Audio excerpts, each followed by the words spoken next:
নিত্য নতুন audio story পেতে আজই সাবস্ক্রাইব করুন আমাদের চ্যানেল জ্ঞান বিকাশ টিউটোরিয়াল। আজকে পড়ছি শারমিন আহমেদের নেতা ও পিতা, পর্ব ৩, বাকি অংশ। বিশ্বের আরেকটি রাষ্ট্র স্বাধীনতা ঘোষণাপত্রের মাধ্যমে আইনানুগ সরকারের প্রতিষ্ঠা করে, যে দেশ হল মার্কিন যুক্তরাষ্ট্র। ২১ এপ্রিল কাঁধে ল্যাক্টোজেন দুধের টিনের বোঝা বয়ে আমাদের গ্রামের বাড়িতে প্রবেশ করা মাত্রই বমি করে জ্ঞান হারালেন আমাদের হাসান ভাই। চোখে মুখে পানি ছিটিয়ে সেবা শুশ্রূষা করে হাসান ভাইয়ের জ্ঞান ফিরিয়ে আনা হলো। যশোরের ছেলে, পুরনো ঢাকা যশোর বোর্ডিংয়ের মালিক হাসান ভাই থাকতেন ১৭ নম্বর কারকুনবাড়ি লেনের খুব কাছেই, ১৪ নম্বর কারকুনবাড়ি লেনে। আব্বু, ছোট কাকু, আমাদের চাচাতো ভাই দলিল উদ্দিন আহমেদ ও আনারাপা ওই ১৭ নম্বর বাড়িতেই থাকতেন। ১৯৫৯ সালের ২৬ এপ্রিল আব্বু ও আম্মার বিয়ের পর আম্মা ওই বাড়িতে প্রথম ওঠেন। প্রতিবেশী ও পারিবারিক বন্ধু হাসান ভাই আম্মাকে মামি সম্বোধন করে এক মস্ত কেক দিয়ে বরণ করেন। সেই থেকে হাসান ভাই আমাদেরও বড় ভাই সমান। আমাদের শৈশবকাল থেকেই তার সাথে আমাদের আত্মার সম্পর্ক। সেই হাসান ভাইকেই আম্মা গোপনে চিঠি পাঠিয়েছিলেন ১ বছর ৩ মাসের শিশু সোহেলের জন্য দুধ, ফ্যারেক্স, তালমিশ্রি ও ওষুধপত্র জোগাড় করে আনতে। গ্রামে এই প্রয়োজনীয় খাদ্যদ্রব্য ও ওষুধপত্রের প্রচণ্ড সংকট। নিরাপত্তার জন্য আম্মা তাকে রেলগাড়িতে আসতে নিষেধ করায় তিনি নদীপথে ও হাঁটা পথে ওইসব জিনিসপত্রের বোঝা নিয়ে বহু কষ্টে আমাদের মাঝে উপস্থিত হন। পথ অচেনা থাকায় ওই ভারী বোঝা নিয়ে তাকে বাড়তি বেশ কয়েক মাইল ঘুরতেও হয়েছিল। হাসান ভাইয়ের মাধ্যমে শহরের খবরাখবর জানা হলো। এরই মধ্যে ১৭ এপ্রিল দরদরিয়া পার্শ্ববর্তী শ্রীপুর বাজারে পাকিস্তানি হানাদাররা আক্রমণ শুরু করে। আব্বুর কাপাসিয়া মাইনর ইংরেজি স্কুলের শিক্ষক আব্দুল কুদ্দুস আকন্দের পুত্র, চট্টগ্রাম বিশ্ববিদ্যালয়ের সমাজবিজ্ঞানের অধ্যাপক রুহুল আমিন ভাই, বর্তমানে ডক্টর রুহুল আমিন, যুক্তরাষ্ট্রে জন হপকিনসন বিশ্ববিদ্যালয় থেকে অবসরপ্রাপ্ত, ও তার নবপরিণীতা স্ত্রী রুবি ভাবিও সেদিন বিকালেই তার বড় ভাই ফারুক ভাই সহ কাপাসিয়া থেকে আমাদের কাছে উপস্থিত হলেন। রুহুল আমিন ভাইয়ের বিয়েতে আমি তার গাড়িতে চড়ে বরযাত্রী রূপে বিয়ের অনুষ্ঠানে গিয়েছিলাম। রুবি ভাবি মিষ্টি স্বভাব দিয়ে আমাদের সকলের মন জয় করে নিয়েছিলেন। তারা আসার পর আমরা একত্রে সিদ্ধান্ত নিলাম যে আমরা সকলে সে রাতেই গ্রাম ত্যাগ করব। কালব্যাধি লিভার সিরোসিসে আক্রান্ত মফিজ কাকু পার্শ্ববর্তী দেওনা গ্রামে আত্মীয়ের বাড়িতে আশ্রয় নেবেন। কাকি ছেলে মেয়ে সহ তার বাবার বাড়ি হাতিরদিয়া রওনা হবেন এবং আমরা আপাতত ঢাকায় ফিরে যাব রুহুল আমিন ও হাসান ভাইয়ের সঙ্গে। গভীর রাতে চুপিসারে আমরা আমাদের প্রিয় দরদরিয়া গ্রাম ত্যাগ করলাম। নদীপথে ঢাকা ফিরে এসে আম্মা প্রথমে গেলেন হাসান ভাইয়ের স্ত্রী জাহানারা ভাবির বাবার বাড়ি জোরপুল লেনে। সেখানকার প্রতিবেশীদের মধ্যে আমাদের হঠাৎ উপস্থিতি সম্পর্কে কৌতূহলে উদ্রেক হওয়ায় রুহুল আমিন ভাই আমাদের নিয়ে গেলেন তার শ্বশুরবাড়ি বাসাবোতে। ইতোমধ্যে আম্মা আওয়ামী লীগ নেতা হামিদ কাকুর সঙ্গে হাসান ভাইয়ের মাধ্যমে যোগাযোগ করেন। হামিদ কাকু খবর পাঠালেন যে আম্মা যেন আমাদের সঙ্গে নিয়ে মুন্সিগঞ্জে তার শ্বশুরবাড়িতে আশ্রয় গ্রহণ করেন। সেখানে গেলে হামিদ কাকু লঞ্চ আমাদের নিরাপদ স্থানে নিয়ে যাবেন। মুন্সিগঞ্জে যাওয়ার প্রস্তুতি নেওয়ার ফাঁকেই আমি রুবি ভাবির বাবা লুৎফর রহমান কাকুকে জিজ্ঞেস করলাম পথে পড়ার জন্য তার লাইব্রেরি থেকে কোনো বই নিতে পারি কিনা। জনাব লুৎফর রহমান, যিনি নিজে ছিলেন বিদ্বান ও পণ্ডিত ব্যক্তি, আমার বই পড়ার আগ্রহ দেখে খুশি ভরেই সম্মতি দিলেন। তার লাইব্রেরি থেকে যে বইটা সেদিন তুলেছিলাম সেটির নাম ছিল টলস্টয়ের সেরা গল্প। খবর পেয়ে আম্মা আমাদের সঙ্গে নিয়ে হামিদ কাকুর শ্বশুরবাড়িতে গেলেন। সেখানে এক রাত কাটানোর পর তার শ্যালক অনু মামা ও রুহুল আমিন ভাই সহ ছোট্ট একটি লঞ্চ আমাদের নিয়ে রওনা হলো পদ্মা নদীর তীরবর্তী বানারী গ্রামের উদ্দেশ্যে। প্রাইভেট লঞ্চে একসঙ্গে এতগুলো তরুণের উপস্থিতি সন্দেহের সৃষ্টি হতে পারে, এই কারণে আম্মার পরামর্শ অনুযায়ী হাসান ভাই ও ফারুক ভাই শহরে ফিরে গেলেন। অনু মামা লঞ্চ চালাচ্ছেন ও রুহুল আমিন ভাই তাকে সহায়তা করছেন। চারিদিকে দিগন্ত বিস্তৃত পদ্মা নদী ও আকাশে পুঞ্জীভূত মেঘ ও রৌদ্রের লুকোচুরি খেলা। এরই মাঝে আমাদের লঞ্চ এগিয়ে চলেছে।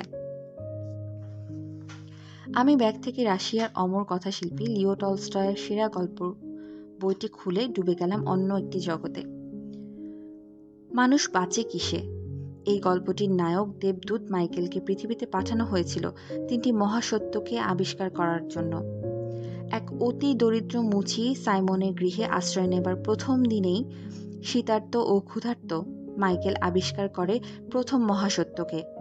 মানুষের মাঝে কি রয়েছে? মানুষের মাঝে রয়েছে ভালোবাসা। অতি স্বার্থপর ও আত্মকেন্দ্রিক মানুষও তার ভেতর লুকায়িত ভালোবাসার স্পর্শে সোনার মানুষে পরিণত হতে পারে। দ্বিতীয় মহাসত্যটি তিনি আবিষ্কার করেন ছোট 2টি যমজ বালিকার সঙ্গে পুনরায় সাক্ষাতের মাধ্যমে। স্রষ্টার আদেশে তিনি পৃথিবীতে গিয়েছিলেন সদ্য জন্ম দেয়া ওই শিশু দুটির মায়ের জান কবজ করার জন্য। মাতৃহারা শিশু দুটিকে লালন পালন করবে কে করবে, এই চিন্তার উদ্রেক হওয়ায় তিনি মায়ের জান কবজ না করেই স্বর্গে প্রত্যাবর্তন করেন। স্রষ্টা তাকে দেখান যে তিনি অতি ক্ষুদ্র কীটপতঙ্গেরও লালন পালন করে থাকেন। তার পক্ষে এই দুটি শিশুর প্রতিপালনের ব্যবস্থা করাও অসম্ভব নয়। মাইকেল পৃথিবীতে ফিরে আসেন। সদ্য জন্ম দেয়া যমজ কন্যার মার প্রাণ হরণ করে যখন স্বর্গের পথে তিনি রওনা হন, তখন তার বিশাল ডানা দুটি খসে পড়ে। আপনা আপনি আত্মা স্বর্গে চলে যায়। স্রষ্টার প্রথম আদেশ লঙ্ঘন করার জন্য এবং তার মহাপরিকল্পনার অংশ হিসেবে মাইকেলকে পৃথিবীতেই রয়ে যেতে হয় 3টি মহাসত্যকে খুঁজে বের করার জন্য। ওই সত্যগুলোকে জানার মাধ্যমেই তার প্রায়শ্চিত্ত হবে। দ্বিতীয় সত্যটিকে তিনি খুঁজে পান ওই যমজ বাচ্চা দুটিকে দেখে। মাতৃহারা বাচ্চা দুটি হাত ধরে তাদের জন্য নতুন জুতার অর্ডার দিতে এসেছিল তাদের পালক মা। তার নিজ সন্তানের মৃত্যুতে ব্যাকুল ওই মা গভীর স্নেহে বরণ করেন 2 শিশুকে। মেয়েদের প্রতি তার গভীর ভালোবাসা দেখে মাইকেল অনুধাবন করেন দ্বিতীয় মহাসত্যকে। মানুষ বাঁচে কিসে? মানুষ বাঁচে ভালোবাসার স্পর্শে। তৃতীয় মহাসত্যটি তিনি খুঁজে পান আত্মগর্বে গর্বিত ধনী ব্যক্তির আচরণের মধ্যে দিয়ে। ওই ব্যক্তি পার্টিতে যাওয়ার জন্য মূল্যবান চামড়ার একজোড়া জুতার অর্ডার দিতে সাইমনের কাছে এসেছিলেন। মাইকেল সেই মুহূর্তে ওই ধনী খদ্দেরের পেছনে দেখতে পেয়েছিলেন মৃত্যুদূতের ছায়া। তৃতীয় মহাসত্যটির দ্বার এইভাবেই উন্মোচিত হয়। মানুষ কি জানে না? মানুষ জানে না তার মৃত্যু কখন হবে, অথচ সেই ক্ষণস্থায়ী জীবন নিয়ে তার কত পরিকল্পনা, কত আস্ফালন। 3টি মহাসত্যের আলোকে আলোকিত মাইকেলের প্রায়শ্চিত্ত সম্পন্ন হয়। তিনি ফিরে যান স্বর্গে। টলস্টয়ের অন্য গল্পটিও আমার মনকে নাড়া দেয়। গল্পটির নাম একজন মানুষের জন্য কতটুকু জমির প্রয়োজন। গল্পটি এক ধনী সম্পদলোভী মানুষকে কেন্দ্র করে। এই মানুষটির মধ্যে জমি ক্রয় করার প্রবল নেশা ছিল। সূর্যোদয় হতে সূর্যাস্ত পর্যন্ত পায়ে হেঁটে সে যতটুকু জমি ভ্রমণ করবে তার সবটুকুই সে পাবে। বিক্রেতাদের এই প্রস্তাবে সে রাজি হয়ে যায় মহা ফুর্তিতে। অল্প জমি ভ্রমণ করে তার আশ মেটে না। আরও জমি লাভের আশায় সে ব্যগ্র পদচারণে ঘর্মাক্ত কলেবরে জমির সীমানাকে বৃদ্ধি করে। সূর্যাস্তের সময় সে বিশাল জমির মালিক বনে যায়, কিন্তু সম্পদ আর ভোগ করা হয়ে ওঠে না। জমির লোভে শরীরের সব শক্তি নিঃশেষিত এই মানুষটি হঠাৎই মৃত্যুর কোলে ঢলে পড়ে। বাস্তবিক তার জন্য ততটুকু জমিরই প্রয়োজন ছিল যতটুকু ছিল তার শেষ শয্যার জন্য রচিত। গল্পের জগৎ থেকে বাস্তবে ফিরে আসি বৃষ্টির প্রচণ্ড ঝাপটায় একাকার হয়ে। আকাশ আঁধার হয়ে প্রচণ্ড ঝড় বৃষ্টি নেমেছে। ঝড় বৃষ্টির দাপটে আমাদের লঞ্চ টলমল করে দুলছে। লঞ্চের খোলা জানালা দিয়ে বৃষ্টি ঢুকছে অবিরাম। কুল কিনারাহীন পদ্মার ঢেউ ফুসে ফুসে উঠছে। মনে হলো এই যাত্রায় পদ্মা নদীতেই বুঝি আমাদের সলিল সমাধি ঘটবে। আমাদের লঞ্চটি একসময় দুলতে দুলতে জনমানবহীন পদ্মার এক চরে আটকে গেল। ঝড় থেমে যাওয়ার পর রুহুল আমিন ভাই এবার স্টিয়ারিং হুইল ধরে লঞ্চ চালকের আসন গ্রহণ করলেন, আর অনু মামা লাফ দিয়ে নেমে গেলেন পানিতে। রশির অভাবে আম্মার কিছু শাড়ি পেঁচিয়ে তা লঞ্চের সঙ্গে বেঁধে অনু মামা টানতে থাকলেন।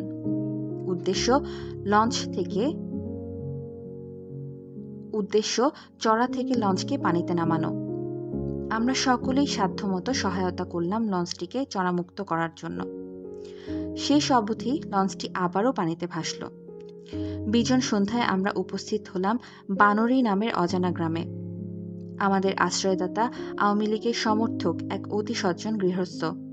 সেই বাড়িতেই হামিদ কাকু রয়েছেন পরিবারসহ, তার 2 ছোট ছেলে বিপু আর অপু। একমাত্র কন্যা আমাদের সমবয়সী বন্ধু ইভাকে পেয়ে আমরা খুব খুশি হলাম। হামিদ কাকু অতি উৎসাহে মুক্তিযুদ্ধে বাংলাদেশের সরকারের বলিষ্ঠ ভূমিকা সম্বন্ধে আমাদের অবহিত করলেন। দিনের বেলা ইভা, রিমি ও আমি চলে যেতাম পদ্মার তীরে। জোয়ারে সিক্ত নরম বালির মধ্যে আমরা লিখতাম, জয় স্বাধীন বাংলাদেশ। সারাদিন নদীর তীর ও ধানক্ষেত, পাটক্ষেত ও বনবাদরে ঘুরে বেড়াতাম, ফিরতাম সাজবেলায়। চারিদিকে তখন তক্ষক, সাপের তককে তককে ডাক শোনা যেত। বিশাল লেজওয়ালা কুমিরের মতো দেখতে একটি দুটি তক্ষক সাপের সঙ্গে প্রথম সাক্ষাৎ এই বানরি গ্রামেই। বানরি গ্রামে কয়েকদিন থাকার পর আমাদের ক্ষণস্থায়ী এই ঠিকানা আবারও বদল হলো। এবার ওই একই লঞ্চে মুন্সিগঞ্জের সিরাজদিখান থানার রসুনিয়া গ্রামের উদ্দেশ্যে। সেখানে আমাদের আশ্রয় দিলেন এক অতি সাহসী হিন্দু বিধবা, নাম রেণুকণা দে। তার একমাত্র পুত্র অজয় ও কন্যা সবিতা সহ তিনি এক দালান বাড়িতে থাকেন। আমরা সেখানে পৌঁছাবার পূর্বদিন তার প্রতিবেশী বাড়ির 11 জনকে পাকিস্তানি বাহিনী দড়ি দিয়ে বেঁধে গুলি করে হত্যা করে। ওখানে যাওয়ার পর সন্ধ্যায় খবর এলো সিরাজদিখান থানার প্রধান বাজারে পাকিস্তানি সৈন্যরা ক্যাম্প স্থাপন করেছে। এই খবর শোনার পর আমাদের আশ্রয়দাতা তাদের ধর্মীয় বইপত্র ও সকল নিদর্শন মাটির নিচে পুঁতে ফেললেন। আমাদের নিরাপত্তার জন্য ওই সাহসী নারী তার পুত্রসহ গোয়াল ঘরে সারা রাত জেগে পাহারা দিলেন। এই আশঙ্কা ও উদ্বেগপূর্ণ রাতে আমাদের মনে পড়ল গৃহশিক্ষক ভবেশ স্যারের কথা। তিনি বেঁচে আছেন তো? লক্ষ্মী পূজার সময় তিনি রিমি ও আমাকে তার বাড়িতে নিমন্ত্রণ করেছিলেন। ফেরার সময় বাবা মা আমাদের সঙ্গে দিয়েছিলেন একরাশ তিলের নাড়ু ও নারিকেলের নাড়ু। পরদিন সকালে একটি দুঃখজনক সংবাদে আমাদের মনটা ভীষণ ভারাক্রান্ত হয়ে পড়ল। পদ্মা নদীর পাড়ে সেই ছায়াঘেরা সবুজ শান্ত বানরি গ্রামকে পাকিস্তানি বাহিনী পুড়িয়ে ভস্ম করে দিয়েছে। আমাদের আশ্রয়দাতা সেই অতি সজ্জন গৃহকর্তাকে গুলি করে হত্যা করেছে রক্তলোভী হায়নার দল। রসুনিয়া গ্রাম থেকে পালানোর মুহূর্তে শুনলাম এক অসম সাহসী দেশপ্রেমিক তরুণের করুণ মৃত্যুর কাহিনী। সিরাজদিখান থানার বাজারে আগুন লাগিয়ে দিয়ে সৈন্যরা নিরীহ মানুষদের গুলি করে হত্যা করছিল। এই তরুণ মৃত্যু ভয় উপেক্ষা করে জয় বাংলা বলে প্রতিবাদ করেছিলেন। পাকিস্তানি সেনারা তাকে নদীর ঘাটে কোমর পর্যন্ত পানিতে নামিয়ে ব্যঙ্গ করে বলেছে, জয় বাংলা না, বল জয় পাকিস্তান। বেয়োনেটের আঘাতে তার শরীর লাল হয়ে উঠেছিল, পদ্মার পানিতে ধরেছিল আবিরের রং। মৃত্যুঞ্জয়ী তরুণ তার শেষ উত্তর জয় বাংলা ধ্বনি দিয়ে পদ্মার বুকে লুটিয়ে পড়েছিল। টলস্টয়ের গল্পটি চকিতেই মনে উদয় হলো। মানুষের মাঝে কি আছে? ভালোবাসা। দেশপ্রেম তো ভালোবাসারই এক অমর প্রতীক। যার হৃদয়ে নেই ভালোবাসা সে তো অমানুষ মাত্র। পরদিন রসুনিয়া গ্রাম থেকে আমাদের পালাতে হলো। এরপর আরো কত গ্রাম যে আমাদের ঘুরতে হলো তার কোনো হিসাব নেই। মনে পড়ে আমরা অজান্তেই আশ্রয় নিয়েছিলাম এক পাকিস্তান সমর্থক দালালের বাড়িতে। ভোররাতে আম্মার ঘুম ভেঙে যায়, পাশের ঘরে ফিসফিস শব্দ। সেই দালাল তার সাঙ্গপাঙ্গদের সঙ্গে সলা পরামর্শ করছিল হিন্দু অধ্যুষিত বিভিন্ন এলাকায় আগুন ধরানোর। সেই কথাবার্তা আম্মা শুনে ফেলেন। সকাল হওয়া মাত্র আম্মা এক নৌকা ভাড়া করে আমাদের নিয়ে অন্যত্র চলে যান। পাকিস্তানি সেনাদের আক্রমণে গ্রামের অবস্থান বিপজ্জনক হয়ে দাঁড়ালো। এই অবস্থায় আম্মা আমাদের সঙ্গে করে বুড়িগঙ্গা নদীপথে রওনা দিলেন ঢাকা শহরের পথে। পদ্মা থেকে বুড়িগঙ্গা জুড়ে ভেসে চলেছে কত শত মানুষের লাশ। অধিকাংশ লাশই একসঙ্গে দড়িতে বাঁধা এবং অনেক লাশের স্তূপের উপর চিল আর শকুন বসা রয়েছে। গানবোটে থাকা পাকিস্তানি সেনাদের সুতীক্ষ্ণ নজর এড়িয়ে আপাদমস্তক বোরখার আড়ালে লুকায়িত আম্মার হাত ধরে আমরা লঞ্চঘাটে নামলাম। লঞ্চঘাট থেকে বেবি ট্যাক্সি করে সোজা বড় মামুর ধানমন্ডির 13/2 বাড়িতে। আমাদের অপ্রত্যাশিত আগমনে সকলে যার পর নাই খুশি হলো। সমবয়সী মামাতো বোন শিরিন, নাসরিন ও ইয়াসমিনের কাছে আমরা উজাড় করে দিলাম গত 2 মাসের কাহিনী। আমাদের বড় মামাতো বোন কলেজ ছাত্রী লাইলি আপা সঙ্গোপনে মুক্তিযোদ্ধাদের সাথে যোগাযোগ রক্ষা করেছেন জেনে পুলকিত হলাম, কিন্তু সেখানে থাকাও সম্ভব হলো না। বড় মামুর বাড়ির আশেপাশে পাকিস্তানি সেনাবাহিনী আস্তানা থাকায় সেখান থেকে আম্মা চলে গেলেন মগবাজারে আনার আপা ও সাইদ ভাইয়ের বাড়িতে। তখন শহর জুড়ে সেনাবাহিনীর তৎপরতা। তার মধ্যেই সাইদ ভাই তার প্রতিরোধ যুদ্ধ অব্যাহত রেখেছেন। তার শোবার ঘরের খাটের নিচে লুকায়িত অস্ত্রশস্ত্র, ওষুধপত্র এবং স্বাধীনতা যুদ্ধের নানাবিধ প্রচারপত্র তিনি সঙ্গোপনে বিলি করেন মুক্তিযোদ্ধাদের মাঝে। পরবর্তী সময়ে তিনি পাকিস্তানি সেনাদের হাতে ধরা পড়েন এবং অলৌকিকভাবে রক্ষা পান। ছোট মামুর 2 মেয়ে মুন্নি আপা ও ইরফানা আপাও দেশ রক্ষার্থে সংগ্রাম পরিষদ থেকে ট্রেনিং নেন। উলানিয়ার নানা বাড়ি থেকে মগবাজারে ফিরে আসার পর ইরফানা আপা হন তার এলাকার মুক্তিযোদ্ধাদের জন্য এক যোগাযোগের মাধ্যম। ছোট মামু ও মামির অজান্তে তিনি বুকশেলফের পেছনে অস্ত্র লুকিয়ে রাখতেন। অপারেশনে যাবার আগে মুক্তিযোদ্ধারা তার কাছ থেকে অস্ত্র নিয়ে যেত। দেশ মুক্তির জন্য বাঙালির হৃদয় সেদিন একাত্ম। ঘরে ঘরে চলছে প্রতিরোধ সংগ্রাম। সাইদ ভাইয়ের বাড়িতে শ্রীপুরের আওয়ামী লীগ নেতা রহমত আলীর সঙ্গে আম্মার যোগাযোগ হলো হাসনাত ভাইয়ের মারফত। তিনি সীমান্ত অতিক্রম করে কলকাতায় গিয়েছিলেন, আব্বুর সঙ্গে দেখা করে এসেছেন। 25 মার্চ রাতে বাড়ি ছাড়ার পর থেকে আব্বু আমাদের কোনো সংবাদই জানতেন না। রহমত আলীকে তিনি বলেছিলেন, যশোর বোর্ডিংয়ের হাসান ভাইয়ের সঙ্গে যোগাযোগ করলেই আমাদের সংবাদ জানা যাবে। যদি আমরা বেঁচে থাকি তা হবে সুখের বিষয়, এবং যদি আমাদের মৃত্যু ঘটে তাহলে আব্বু সান্ত্বনা খুঁজবেন মুক্তিযুদ্ধের মধ্যে।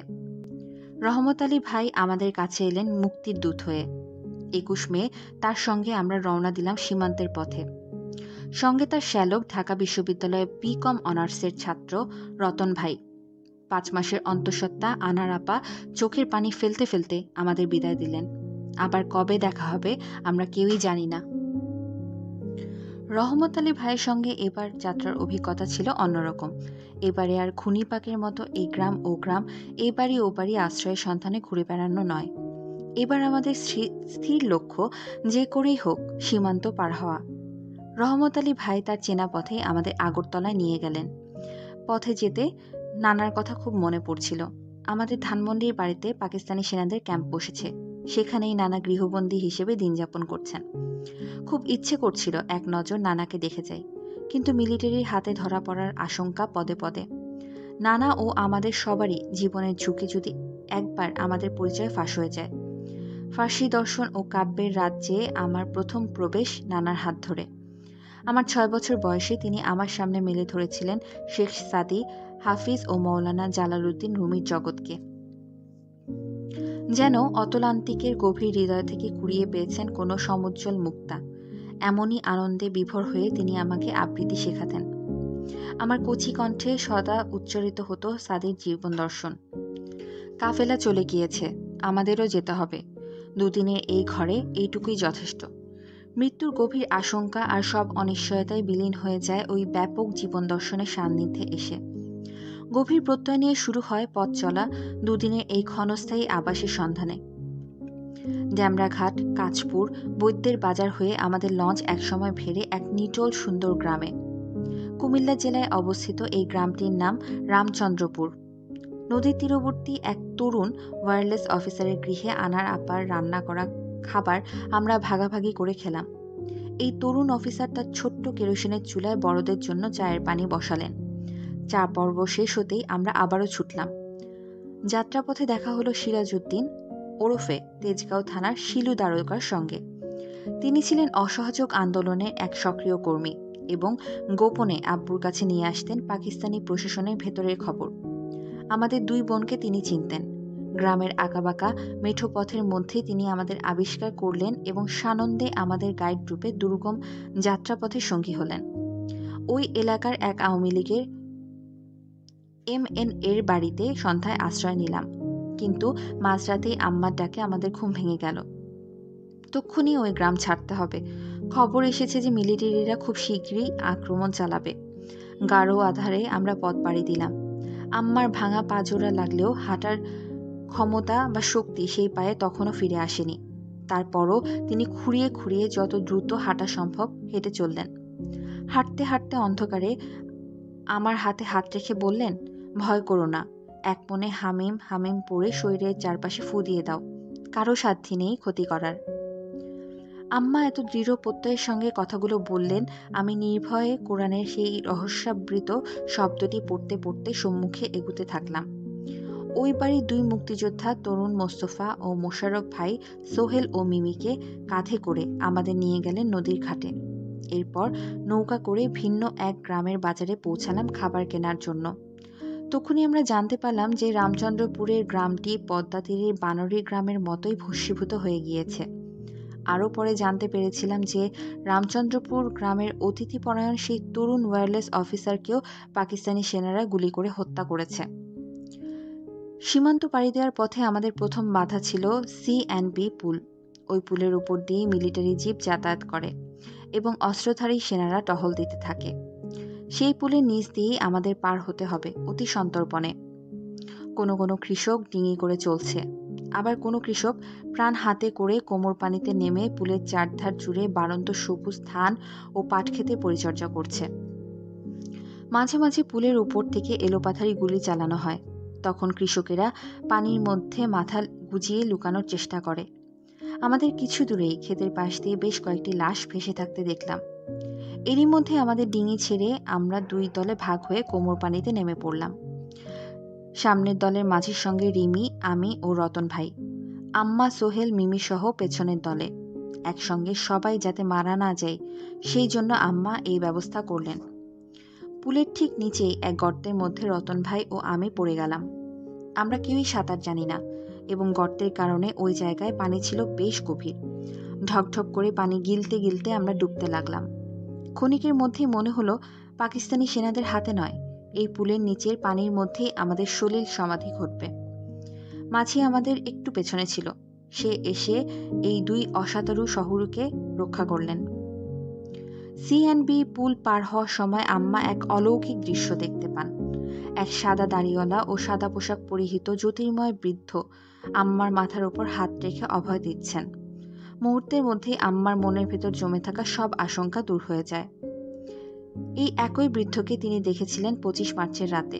পাকিস্তানি সৈন্যরা যখন তাণ্ডব লীলা করে ধানমন্ডির বাসা আক্রমণ করে, তখনই আতিয়া কাকির পাশে দাঁড়ানো আম্মা ওই জ্যোতির্ময় বৃদ্ধকে তার মাথার উপর ডান হাত রেখে অভয় দিতে দেখেন।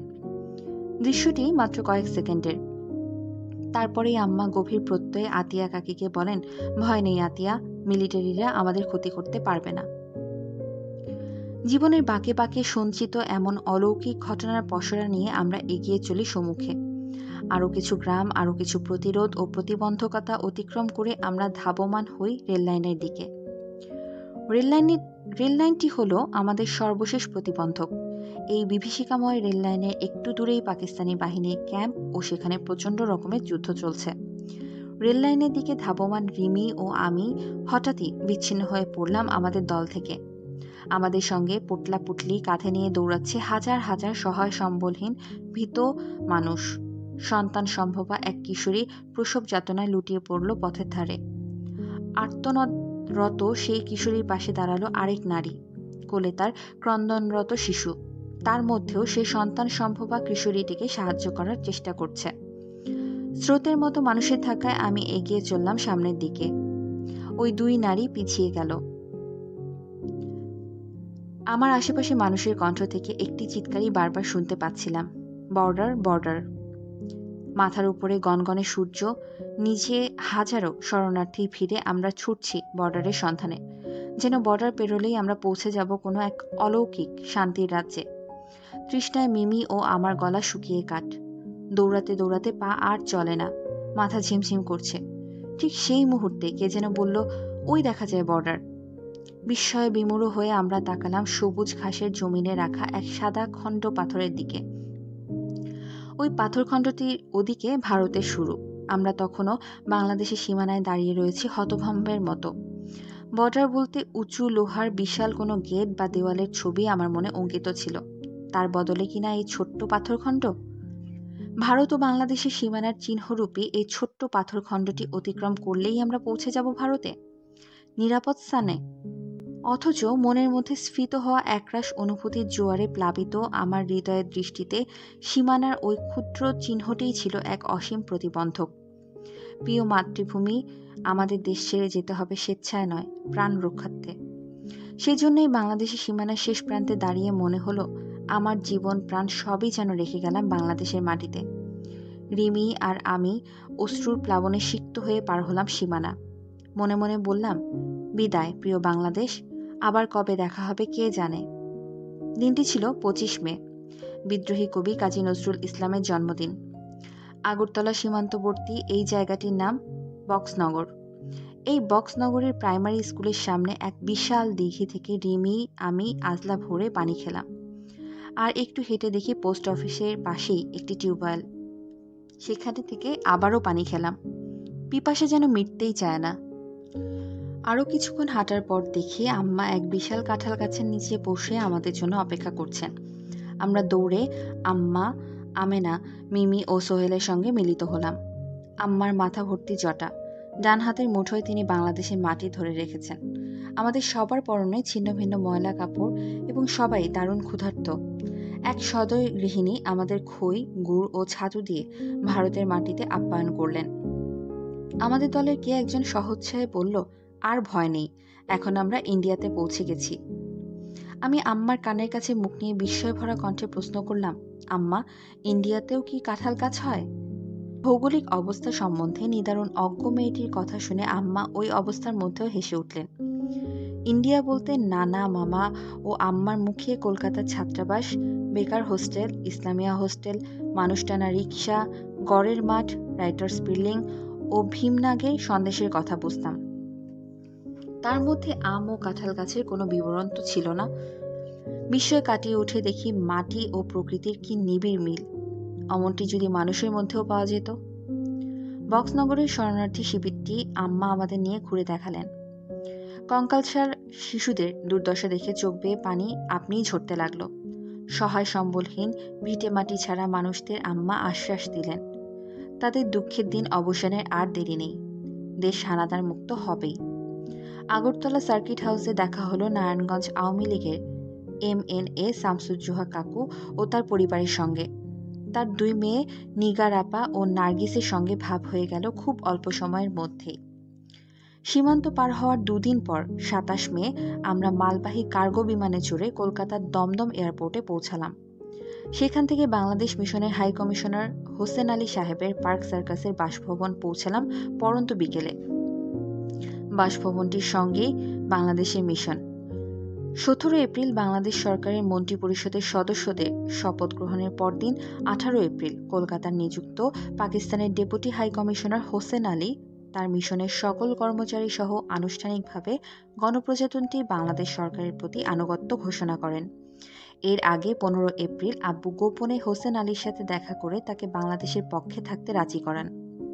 এই বিষয়ে মইদুল হাসান লেখেন, হোসেন আলী এবং ডেপুটি হাই কমিশনে নিযুক্ত সব বাঙালি যাতে 18 এপ্রিল একযোগে বাংলাদেশ সরকারের পক্ষে তাদের আনুগত্য পরিবর্তন করেন তার ব্যবস্থাটি সম্পন্ন হয় 2 দফা বৈঠকে।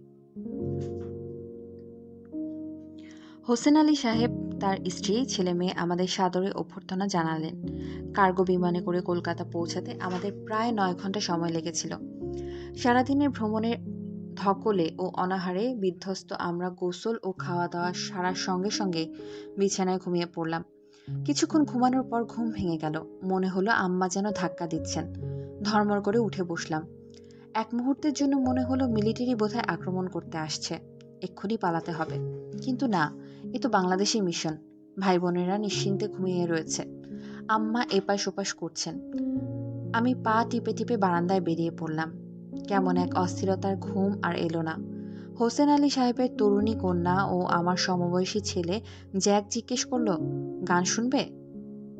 তারা উৎসাহ ভরে রেকর্ডের শিল্পী অংশুমান রায়ের সেই হৃদয় আলোড়িত করা গানটি ছেড়ে দিল। শোনো একটি মুজিবরের কণ্ঠস্বরের ধ্বনি, প্রতিধ্বনি আকাশে বাতাসে ওঠে রনি। বাংলাদেশ, আমার বাংলাদেশ, বিশ্বকবির সোনার বাংলা, নজরুলের বাংলাদেশ, জীবনানন্দের রূপসী বাংলা, রূপের যে তার নেইকো শেষ, বাংলাদেশ। গৌরীপ্রসন্ন মজুমদারের কথায় ও সমর দাসের সুরে অংশুমান রায়ের এই গানটি প্রথম শুনি আমাদের দরদরিয়া গ্রামে মন্ত্রিসভার শপথ গ্রহণ অনুষ্ঠানের প্রারম্ভে। আকাশবাণী থেকে এই গানটি প্রচারিত হয়েছিল। পরদিন সন্ধ্যায় রিমির সঙ্গে বাংলাদেশ মিশনের 7 মার্চের অগ্নিঝরা বক্তৃতা এই গানটি আবারও শোনার ও শিল্পী অংশুমান রায়কে দেখার সৌভাগ্য হয়। গান শেষ হওয়ার পর রাতে আমি মিশনের বারান্দার সোফায় বসে ম্যাগাজিন পড়ছিলাম। একটি পত্রিকায় বেগম হোসেন আলীর সাক্ষাৎকার ছাপা হয়েছিল। বগুড়া জেলার এই নম্রভাষী মহিলা মুক্তিযুদ্ধের পক্ষে বাংলাদেশ মিশনের সকলকে যেভাবে অনুপ্রেরণা জুগিয়েছেন ও তার স্বামীকে সহায়তা করেছেন সেই বিষয়টির উপর সাক্ষাৎকার। সেটা পড়ার সময় হঠাৎ দেখি বারান্দার দরজা দিয়ে হোসেন আলী সাহেবের সঙ্গে আব্বু প্রবেশ করছেন। আমি বিস্ময়ে ও আনন্দে সোফা ছেড়ে উঠে দাঁড়ালাম। আব্বু এগিয়ে এসে আমার মাথায় হাত বুলালেন।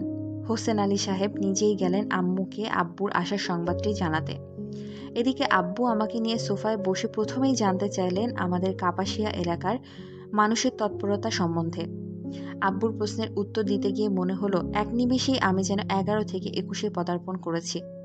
আব্বুর সঙ্গে আমার জীবনে বিরল কয়েকটি মিনিটের একান্ত আলাপের বিষয়বস্তু ছিল ধ্যান, জ্ঞান, প্রাণ, মুক্তিযুদ্ধের সাফল্য ও বীর মুক্তিযোদ্ধাদের কেন্দ্র করে। আমি সহোৎসাহে এক নিঃশ্বাসে গড়গড় করে বলে গেলাম আমাদের কাপাসিয়া থানা থেকে অসীম সাহসী তরুণ মুক্তিযোদ্ধাদের অস্ত্র নেয়ার কাহিনী। 10 এপ্রিল আব্বু তার প্রথম বেতার ভাষণে গণপ্রজাতন্ত্রী বাংলাদেশ সরকার গঠনের ঘোষণা দিয়ে জাতীয় ইতিহাসে এক নতুন অধ্যায়ের সূচনা করেন। ঠিক সেদিনই আমাদের এলাকার যুব তরুণরা লড়াই করার জন্য কাপাসিয়া থানা থেকে অস্ত্র লুট করে আমাদের এলাকায় চাঞ্চল্যের সৃষ্টি করেন। একই দিনে ঘটে যাওয়া দুটো ঘটনা কাকতালীয় হলেও এই অস্ত্র লুটের ঘটনাটির মধ্যে দিয়ে এলাকা ভিত্তিক এক নতুন ইতিহাসের সৃষ্টি হয়। তরুণদের মধ্যে ব্যাপক আশা ও উদ্দীপনার সঞ্চার ঘটে। ইংরেজ আমলে বিপ্লবী মাস্টারদা সূর্য সেনের নেতৃত্বে চট্টগ্রাম পুলিশ লাইনের অস্ত্রাগার লুণ্ঠনের বিপুল সাড়া জাগানো কাহিনীটি শুনে মনে হতো যে স্বদেশ মুক্ত করার সংগ্রামে লুণ্ঠিত অস্ত্র তো বাস্তবিক উদ্ধারকৃত অস্ত্রই। 41 বছর পর ওই একই এপ্রিল মাসের এক ঘন সন্ধ্যায় পাকিস্তানি সেনাবাহিনীর হাত থেকে স্বদেশ মুক্ত করার লক্ষ্যে কাপাসিয়া থানা থেকে অস্ত্র লুণ্ঠনকারী দুঃসাহসী যুব তরুণদের মধ্যে ছিলেন ফজলুর রহমান, মাহমুদুল আলম খান বেনু, কামাল উদ্দিন নান্নু, কামাল মিয়া, নুরুল ইসলাম, শহীদুল্লাহ ওবায়দুল্লাহ, নুরুন্নবী খুসরু, বজলুর রশিদ মোল্লা, আব্দুল আওয়াল প্রমুখ।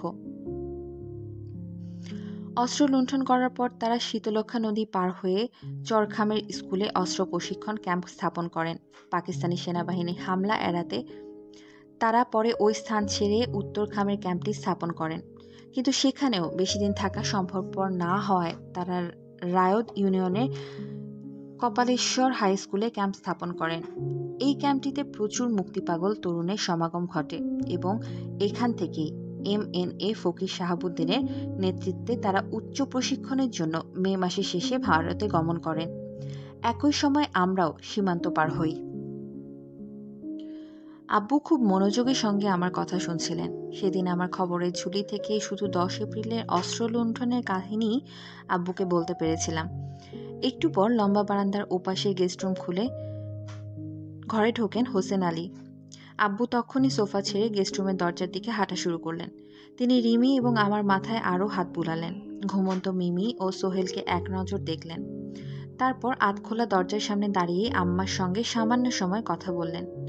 যে আব্বুকে দেখার জন্য, তার কথা শোনার জন্য এবং আমাদের 2 মাসের শিহরণ জাগানো অভিজ্ঞতাগুলো তাকে বলার জন্য আমরা অধীর, সেই আব্বু এলেন ক্ষণিকের অতিথি হয়ে। কথাও বললেন খুব সংক্ষিপ্ত আকারে। আম্মা সেই গভীর রাতের অভিজ্ঞতাকে আমার কাছে দেওয়া লিখিত এক সাক্ষাৎকারে প্রকাশ করেছিলেন বহুকাল পর গভীর আবেগ ভরা হৃদয় নিয়ে। তার ভাষায় আমার জীবন ও ঐতিহাসিক যুগ সন্ধিক্ষণের মিলনের মুহূর্তে তাজউদ্দিনকে নির্ভুল সিদ্ধান্তের অমোঘ ঘোষণা দিয়েছিলেন। গাঢ় ক্লান্তি ঘোরে প্রায় অসচেতন অবস্থায় প্রত্যেকটা মুহূর্ত যেন কেটে যাচ্ছে, এই বুঝে এসে পড়লেন। রাত 1:20 সময় তিনি এসে পৌঁছালেন ওই বাড়িতে।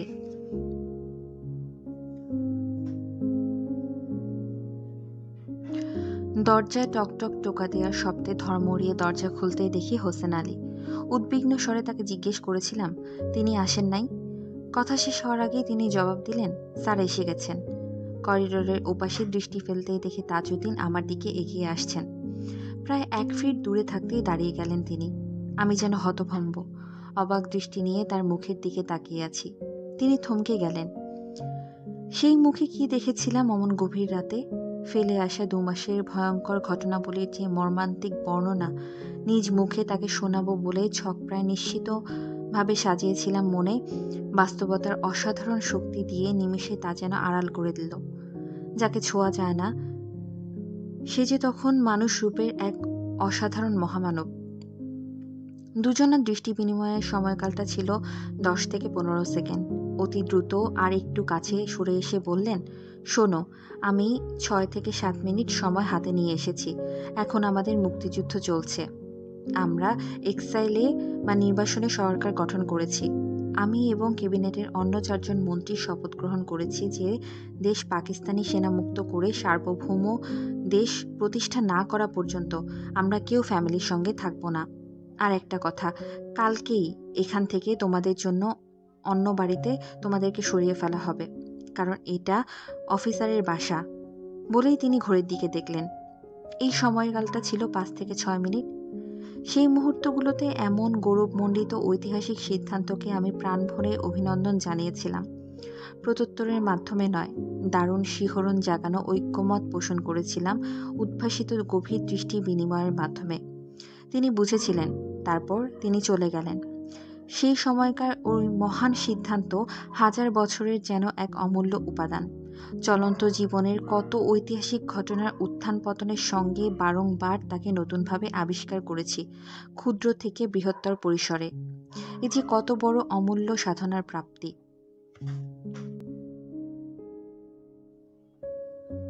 নিত্য নতুন অডিও স্টোরি পেতে আজই সাবস্ক্রাইব করুন আমাদের চ্যানেল জ্ঞান বিকাশ টিউটোরিয়াল। আজকে পড়ছি শারমিন আহমেদের নেতা ও পিতা, পর্ব 3, বাকি অংশ। ক্ষুদ্র চাওয়া পাওয়া ও ব্যক্তি স্বার্থে ঊর্ধ্বে উঠে দেশ ও দশকে ভালোবাসার কি অমূল্য আদর্শ রেখে গেলেন আব্বু। আর আম্মাই বা কত নিঃস্বার্থভাবে নিজেকে একাত্ম করে দিলেন তার জীবনসাথীর মহৎ সংগ্রামের অনুচ্চারিত প্রেরণা হয়ে। তারপর আমরা হোসেন আলী সাহেবের সরকারি বাসভবন ত্যাগ করে পার্ক স্ট্রিটে কোহিনুর ম্যানশনের 4 তলার ফ্ল্যাটে উঠলাম। এই ফ্ল্যাটটিতে আওয়ামী লীগের অন্যতম প্রতিষ্ঠাতা এবং পরবর্তীতে ন্যাশনাল আওয়ামী লীগের পার্টির প্রতিষ্ঠাতা, আইয়ুব বিরোধী আন্দোলনে অগ্রণী ও মুসলিমদের জননেতা মৌলানা আব্দুল হামিদ খান ভাসানী সাহেব থাকতেন। তার একটি অংশে আমাদের থাকার ব্যবস্থা হলো। তাকে দাদু সম্বোধন করে আমাদের ছোটবেলার সেই পরিচয় পর্ব শুরু হলো। তিনি আম্মার হাতে রান্নার খুবই ভক্ত হয়ে পড়লেন। আমাদের সঙ্গে মজার মজার গল্প করা ও ঝাল খাওয়ায় তার জুড়ি ছিল না। আব্বুর নিবেদিত ও দূরদর্শী রাজনৈতিক কর্মকাণ্ডের তিনি ভূয়সী প্রশংসা করতেন। এই ফ্ল্যাটেই মিমি ও আমি প্রচণ্ডভাবে অসুস্থ হয়ে পড়ি। ভারতীয় নিরাপত্তা বাহিনীর স্টাফ মধুসূদন দত্ত আমাদের ওই বিল্ডিংয়ের একজন ভালো ডাক্তারের কাছে নিয়ে যান। আমাদের নিরাপত্তার জন্য সে সময় সুকুমার চাঁদ ও মোহন সিং নামে 2 জন নিরাপত্তা স্টাফ নিযুক্ত ছিল। সুকুমার চাঁদ ছোট সোহেলকে খুবই আদর করত এবং মোহন সিং নেপালের গুর্খাদের দুর্ধর্ষ লড়াইয়ের গল্প পড়ত। 1 সপ্তাহ পরে আমার সিআইটি রোডের 39 নম্বর সুন্দরী মোহন এভিনিউ 8 তলায় স্থানান্তরিত হই। বিল্ডিংয়ের নাম চম্পা কোর্ট, মালিক আশু ঘোষ। মৌলানা ভাসানীও একই দিনে শিলংয়ে চলে যান। আমাদের 25 নম্বর ফ্ল্যাটের ঠিক উল্টো দিকে 27 নম্বর ফ্ল্যাটে খন্দকার মোশতাক আহমেদ তার স্ত্রী ও পরিবার সহ থাকতেন। তার পাশের 28 নম্বর ফ্ল্যাটে থাকতেন সৈয়দ নজরুল ইসলাম ও তার পরিবার। 6 তলায় পরিবার সহ থাকতেন AHM কামরুজ্জামান। 5 তলায় ক্যাপ্টেন অবসরপ্রাপ্ত M মনসুর আলী ও তার পরিবার। কামরুজ্জামান সাহেবের মেয়ে রিয়া আপা ও মনসুর আলী সাহেবের একমাত্র মেয়ে সমবয়সী শিরিনের সঙ্গে আমার বেশ বন্ধুত্ব হয়ে যায়। রিমি খেলতো কামরুজ্জামান সাহেবের সবচেয়ে ছোট মেয়ে চুমকি ও নজরুল ইসলাম সাহেবের 2 মেয়ে রূপা ও লিলির সঙ্গে। আমাদের এই ছোট্ট 2 রুমওয়ালা ফ্ল্যাটের পেছনের ব্যালকনিতে একদিন দাঁড়াতেই পাশের ফ্ল্যাটের এক ববকাটা ঝাঁকড়া চুলওয়ালা মিষ্টি মেয়ের সঙ্গে বেশ আলাপ হয়ে যায়। ওর ব্যালকনি থেকে মাথা ঝাঁকিয়ে সে তার নামটি জানায়। তার ডাকনাম মিঠু। ভালো নাম নিবেদিতা পাল। ক্লাস 3 ছাত্রী সে। আমার চোখে প্রায় 2.5 বছরের ছোট মিঠুর সঙ্গে খুব তাড়াতাড়ি গভীর বন্ধুত্ব হয়ে যায় বই বিনিময়ের মাধ্যমে। সেও বই পড়ার দারুণ ভক্ত। কদিন আগেই আম্মা রতন ভাই ও রিমি সহ কলেজ স্ট্রিট থেকে একরাশ বই কিনে এনেছিলেন। সেই বইগুলোর মধ্যে ছিল দেবসাহিত্য কুটির প্রকাশিত বিশ্বের শ্রেষ্ঠ গল্প, বিদেশি গল্প, চয়ন, ভূত পেতনি দৈত্য দানব রাক্ষস খক্ষস শিবরাম চক্রবর্তীর হাসির গল্প প্রভৃতি। ওই বইগুলোর সঙ্গে যুক্ত হয় প্রখ্যাত চলচ্চিত্রকার সত্যজিৎ রায়ের দাদা উপেন্দ্র কিশোর রায়চৌধুরীর সহজ ভাষায় লেখা ছেলেদের মহাভারত, অবনীন্দ্রনাথ ঠাকুরের লেখা নালক, রংচটা ছবিওয়ালা চটি বইয়ের মধ্যে ছিল ভক্ত ধ্রুবের গল্প ও ভক্ত প্রহ্লাদের গল্প। বড় পরিসরের জীবনীর মধ্যে ছিল হজরত আব্দুল কাদের জিলানী, তাপসী রাবেয়ার বসরি, রামকৃষ্ণ পরমহংস ও স্বামী বিবেকানন্দের জীবনী। আম্মা কিনলেন শৈলেশ দে রচিত আমি সুভাষ বলছি। ওই বইগুলো আমার ক্ষুদ্র জগতে দুয়ার উন্মোচিত করে ও মনকে নাড়া দেয় বিপুলভাবে। নালক বইটির মনোমুগ্ধকর ভাষা ও বিবরণ আমাকে এতটাই আপ্লুত করে যে আমি নিজে ধ্যান অভ্যাস করার প্রচেষ্টা করি। 5 বছরের মিমিকে বেছে নেই আমার ধ্যানের সহযোগী হিসেবে। চোখ বন্ধ করে মনে মনে ভাবার চেষ্টা করি যে আমিও যেন সাধক ভিক্ষুক নালকের মতো গৃহত্যাগ করে বেরিয়ে পড়েছি কোনো এক অজানায়। অথবা নালকের গুরু দেবল ঋষি, যিনি দিব্যদৃষ্টি মেলে সিদ্ধার্থ গৌতম বুদ্ধ জন্মগ্রহণ করবেন এই ঘটনা দেখতে পেয়েছিলেন। তারই মতো যেন দেখার চেষ্টা করি আমাদের মুক্তিযোদ্ধা বীরদের বিজয়। অথবা গৌতম বুদ্ধের মতোই, যিনি ভরা পূর্ণিমার রাতে খুঁজে পেয়েছিলেন মানব মুক্তির পথ ধ্যানের গভীরে পৌঁছে, তাকেও অনুকরণ করার চেষ্টা করি পদ্মাসনের ভঙ্গিতে বসে। 3য় শ্রেণীতে হজরত মুহাম্মদ সাল্লাল্লাহু আলাইহি সাল্লামের জীবনী পড়া হয়েছিল। তিনি হেরা পর্বতের নির্জন গুহায় দিনের পর দিন কাটাতেন ধ্যান করে। ধ্যানমগ্ন অবস্থায় থাকাকালীন তিনি জিব্রাইল আলাইহিস সালাম ফেরেশতার সাক্ষাৎ লাভ করেন এবং প্রথম দৈববাণী ইকরা বা পড়ার মাধ্যমে পশ্চাৎপদ আরব সমাজের সাম্য, সুবিচার ও শিক্ষার বৈপ্লবিক বার্তা ছড়িয়ে দেন। তাপসী রাবেয়া তার ধ্যান ও একাগ্র প্রার্থনার বলে জয় করেছিলেন পার্থিব কামনা ও বাসনা, ক্ষমা করেছিলেন মানুষের নির্দয়তাকে, নৈকট্য লাভ করেছিলেন বিশ্ব প্রতিপালকের। ভক্ত প্রহ্লাদ তার প্রার্থনা ও প্রেমের বশে বশীভূত করেছিলেন বিষধর সাপকে। ভক্ত ধ্রুব খুঁজে পেয়েছিলেন তার পরম আরাধনার হরিকে। নরেন্দ্র তার ধ্যান ও গভীর আত্মিক অনুসন্ধানের মধ্যে দিয়ে রূপান্তরিত হয়েছিলেন সেবক ও সাধক স্বামী বিবেকানন্দতে। আমি ওই বইগুলো পড়ে এতই অনুপ্রাণিত বোধ করি যে আমার দৃঢ় বিশ্বাস জন্মায় গভীরভাবে প্রার্থনা ও নিয়মিত ধ্যান অভ্যাস দেশের স্বাধীনতা অর্জনে সহায়ক হবে। কলেজ স্ট্রিট থেকে কেনা নামাজ শিক্ষার বই থেকে আরও কিছু সূরা আম্মার সহায়তায় মুখস্থ করে আমি নামাজ পড়া শুরু করলাম এই প্রবাসের মাটিতেই। পাকিস্তান সরকার যে রাষ্ট্রকে মালাউন ও কাফেরের দেশ হিসেবে অভিহিত করত, সেই ভারতের মাটিতেই এই শরণার্থী বাঙালি মুসলিম বালিকার ইসলামী তরিকায় শুরু হলো প্রার্থনা। চোখ বুজে বলতাম, হে আল্লাহ, আমাদের মুক্তিযোদ্ধাদের বিজয়ী করো, আমাদের দেশকে স্বাধীন করো। স্বদেশ মুক্তির সঙ্গে আধ্যাত্মিক অনুসন্ধিৎসার এক গভীর যোগসূত্র গড়ে ওঠে এভাবেই। সদা প্রবাহমান জীবনের বাঁকে বাঁকে যে বিশেষ ঘটনাবলীর সমাহার ঘটে, তার পেছনেও থাকে সুনির্দিষ্ট কারণ। প্রতিটি ঘটনাই তা যত দুঃখজনকই হোক না কেন জীবনকে করে থাকে সমৃদ্ধ, চিন্তার রাজ্যকে করে বিস্তৃত। মর্মস্পর্শী অভিজ্ঞতার পাদপীঠেই জন্ম নিয়ে থাকে বিবর্তিত নতুন মানুষ। পরিত্যক্ত হয় পুরনো দৃষ্টিভঙ্গি। ৭১ সালে পাকিস্তানের সামরিক সরকার লেলিয়ে দেয়া তথাকথিত মুসলিম হানাদার বাহিনীর পৈশাচিক কার্যকলাপ প্রত্যক্ষ করে অল্প বয়সেই ওই ধারণাটি মনে গভীরভাবে শিকড় গেড়ে বসে যে ধর্ম নিছক কোনো লেবেল নয়, কোনো বিশেষ ধর্মের লেবেল পরিধান করলেই সে ওই ধর্মের প্রতিনিধি হয়ে যায় না। ধর্মের ভিত্তি হলো সুকর্মের উপর প্রতিষ্ঠিত। এক ধর্মের সঙ্গে অন্য ধর্মের আচার অনুষ্ঠানে বিভেদ হতে পারে, স্রষ্টা, পরকাল, পুনর্জন্ম প্রভৃতি সম্পর্কে তত্ত্বগত মতভেদ থাকতে পারে এবং সে বিষয়ে কে সঠিক সে বিচারের ভার একমাত্র স্রষ্টার। কিন্তু প্রতিটি ধর্মেই মানুষের সঙ্গে মানুষের সম্পর্কে অন্তর্নিহিত মৌলিক মূল্যবোধগুলো অভিন্ন। প্রতিটি ধর্মেই দান, দয়া, ক্ষমা, বিনয় ও ন্যায়পরায়ণতা চর্চার প্রতি বিশেষ গুরুত্ব আরোপ করা হয়েছে। হিংসা, লোভ, অহংকার, পরনিন্দা ও মিথ্যাকে পরিহার করতে বলা হয়েছে। এই মূল্যবোধগুলোর আন্তরিক চর্চার উপরেই নির্ভর করে ব্যক্তি ও সমাজের আত্মিক ও জাগতিক অগ্রগতি। এক অর্থে এই মানবিক মূল্যবোধগুলোর হল ধর্মের হৃদয়। পাকিস্তান সরকার ও তাদের পাপ্যের সঙ্গী তথাকথিত ইসলামপন্থী জামায়াতে ইসলাম, আল বদর, আল শামস প্রভৃতি দলগুলো নিরীহ নারী, পুরুষ ও শিশু হত্যা করে ইসলাম সহ সকল ধর্মের মৌলিক ভিত্তির উপরই প্রবল আঘাত হানে। লাঞ্ছিতা ও ধর্ষিতা লক্ষাধিক গৃহবধূ, মাতা ও কন্যার মর্মভেদী আর্তনাদের মধ্যেই রচিত হয় ইসলামের মুখোশ পরিহিতদের কবর। ভারী অস্ত্রশস্ত্র সজ্জিত পাকিস্তানি বাহিনীর হাত থেকে পথের ভিখারি, অসহায় শিশু, রাস্তার ফেরিওয়ালা, রিকশাওয়ালা, কৃষক, মজুর, শিক্ষক, ছাত্র, বুদ্ধিজীবী, পেশাজীবী কেউই সেদিন রক্ষা পায়নি। তথাকথিত একদল মুসলিমের হাতে আর একদল অসহায় ও নিরপরাধ মুসলিম, হিন্দু, খ্রিস্টান ও অন্যান্য ধর্মের নাগরিক প্রাণ হারায়। প্রাণ বাঁচাতে 1 কোটি শরণার্থী আশ্রয় পায় পার্শ্ববর্তী সংখ্যাগরিষ্ঠ হিন্দু অধ্যুষিত রাষ্ট্রে। সকল ধর্মের নির্যাস মানবতা জয়যুক্ত হয়। সমগ্র বিশ্বের ইতিহাসেও এই সাক্ষ্য দেয় যে মানুষের মানবতা কখনো একটি বিশেষ ধর্ম বা সংস্কৃতির মধ্যে আবদ্ধ থাকেনি। প্রাচীনকালে মক্কার নির্যাতিত মুসলিমদের সাদরে আশ্রয় দিয়েছিল আবিসিনিয়ার, ইথিওপিয়ার ন্যায়পরায়ণ খ্রিস্টান রাজা নেগাস। মধ্যযুগে তুরস্কের মুসলিম সুলতান দ্বিতীয় বায়াজিদ রাজকীয় নৌবহর পাঠিয়ে স্পেনের বহু সংখ্যক ইহুদির প্রাণ রক্ষা করেছিল খ্রিস্টীয় ক্যাথলিক শাসকদের ইনকুইজিশন থেকে।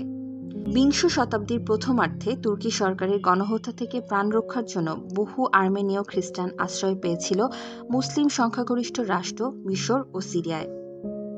এই মাইটির বিরল প্রতিভাবান, অসামান্য পাণ্ডিত্যের অধিকারী ইহুদি বংশোদ্ভূত নোম চমস্কি, যিনি নিজেকে কোনো বিশেষ ধর্মের সঙ্গে সম্পৃক্ত করেন না, তার কলম অবিরাম চলেছে সত্যের পক্ষে। সমগ্র লাতিন আমেরিকা ও মধ্যপ্রাচ্যের বাস্তব চিত্রকে অকাট্য যুক্তির বলে তুলে ধরায় সাম্রাজ্যবাদ চালিত মূলধারার গণমাধ্যমে তার স্থান না হওয়ার পরও তার কলম বা বক্তব্য থেমে থাকেনি। তিনি ক্রমশই প্রিয় হয়ে উঠেছেন সত্য সন্ধানী মানুষের কাছে।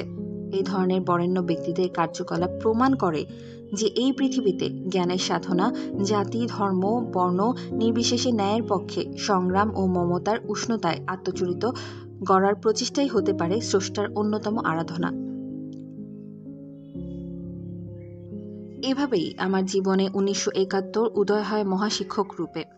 আমার সঞ্চয়ে সেদিন যে নানা ধর্ম, জাতি ও সংস্কৃতির বইগুলো যুক্ত হয়েছিল তারও বোধহয় কোনো নির্দিষ্ট কারণ ছিল। বহু যুগ পরে আমার সুদীর্ঘ অভিবাসী জীবনে এই কর্মক্ষেত্রে শাস্তি, শিক্ষা, আন্তঃধর্মীয় সংলাপ, নারী উন্নয়ন ও মানবাধিকারের বিষয়গুলোই হয়ে উঠবে আমার প্রধান কার্যক্রম।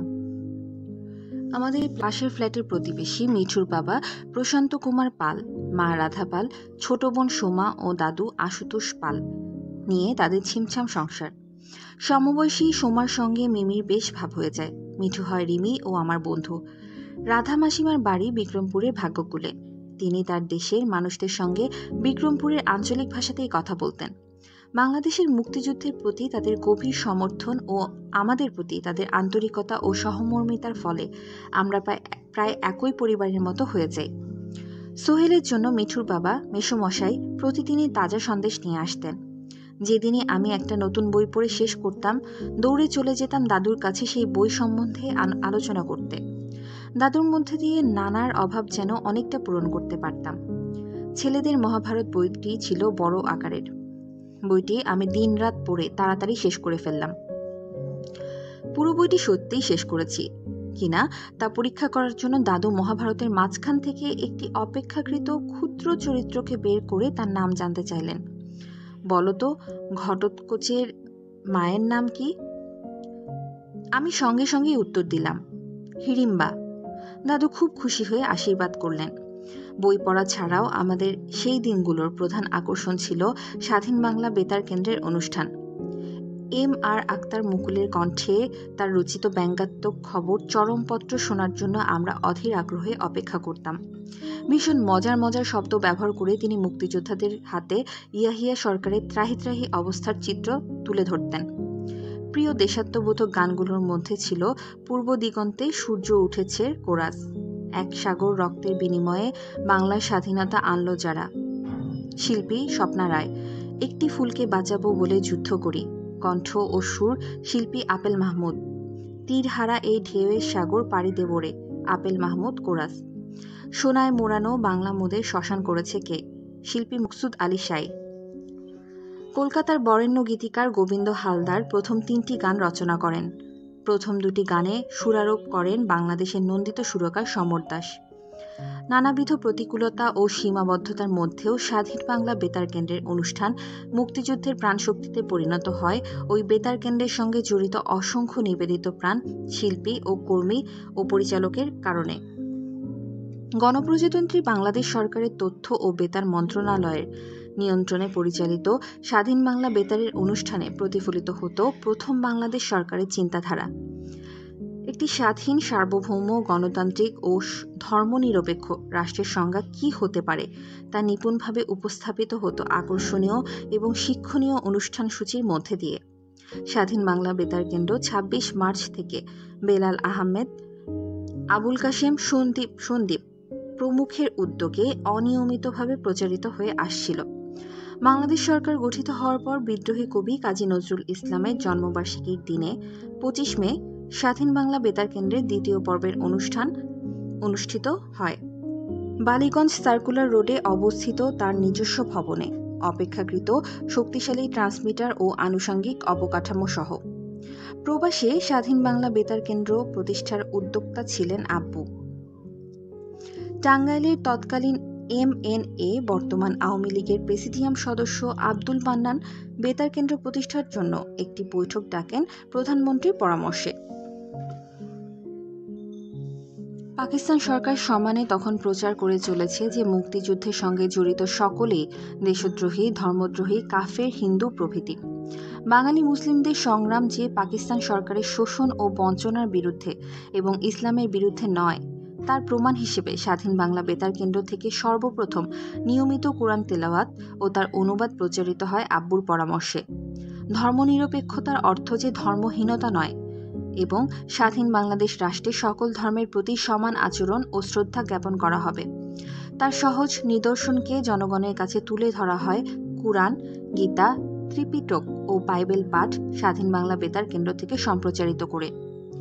এর মধ্যে একদিন কামাল ভাই, শেখ কামাল, আম্মার সঙ্গে দেখা করতে আমাদের ফ্ল্যাটে এলেন।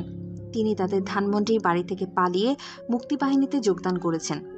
তিনি আম্মাকে জানালেন যে গৃহবন্দী থাকাকালে পাকিস্তানি অফিসারদের আলাপচারিতায় শুনেছেন যে আম্মা সহ আমাদের 3 ভাই বোনের নাম হত্যার তালিকায় রয়েছে, শুধু মিমির নামটি সেই তালিকায় নেই।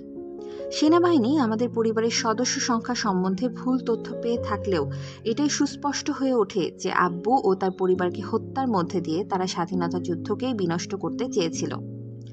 কামাল ভাই দেখা করার পরে একদিন জামাল ভাইও, শেখ জামাল, তার এক আত্মীয়ের সাথে আমাদের ফ্ল্যাটে দেখা করতে এলেন।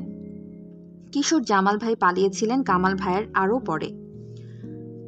পাকিস্তান সেনাবাহিনী মুজিব কাকুর পরিবারকে ধানমন্ডির 32 নম্বর রোডের বাসা থেকে স্থানান্তরিত করে ধানমন্ডির পুরাতন 18 নম্বর রোডের যে 613 নম্বর বাড়িতে গৃহবন্দী করে রেখেছিলেন সেই বাসস্থান হতে।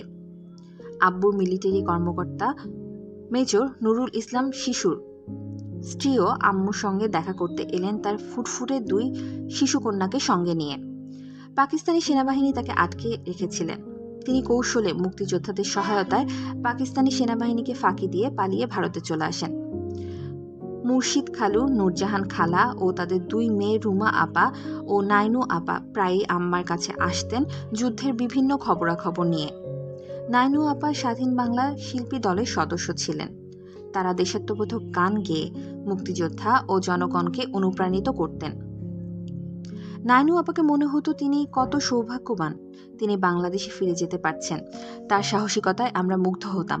মনে হতো আমিও তাদের সঙ্গীত দলে যোগ দিয়ে ফিরে যাই বাংলাদেশের বুকে। আমাদের ফ্ল্যাটটি প্রায় দিনই নানা মানুষের আনাগোনায় মুখরিত থাকত। শুধু আব্বুরই দেখা পেতাম না।